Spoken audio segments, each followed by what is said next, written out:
siyasi vaziyetler, dünya iqtisadi, fen texnika, biz Sultan ekranında.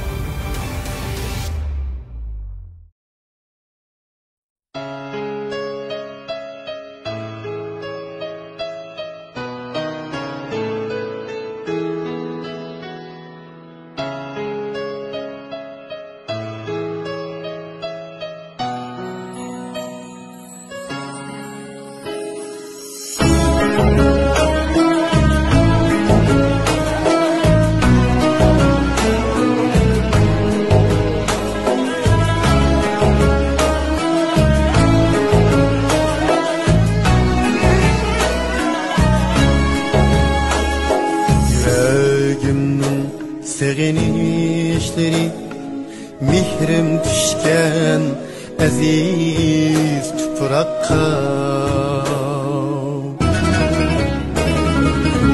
muhabbetlik vatan sevgisi egip geldi küzümde yaşka. Meni tutkan ana vatanga yetmeydi hiç kessem mu kayam.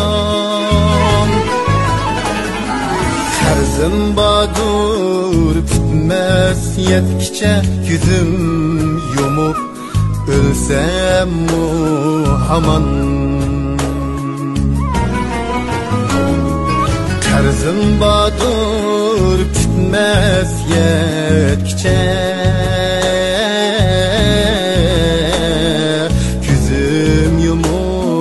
ölsem mu aman.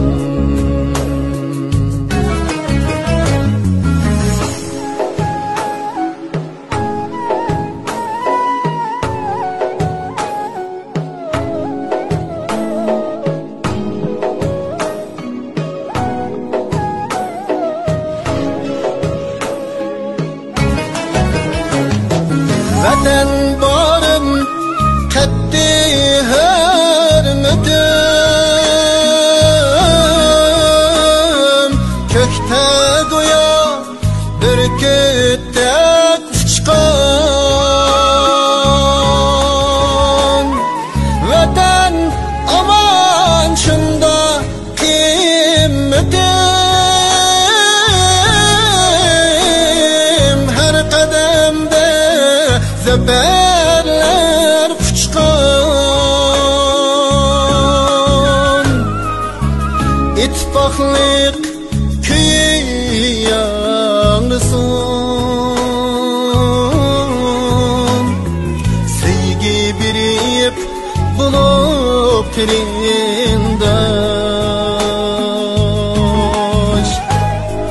Nel bahari bulbul sayrıson, bir nefeste bizler vatandaş.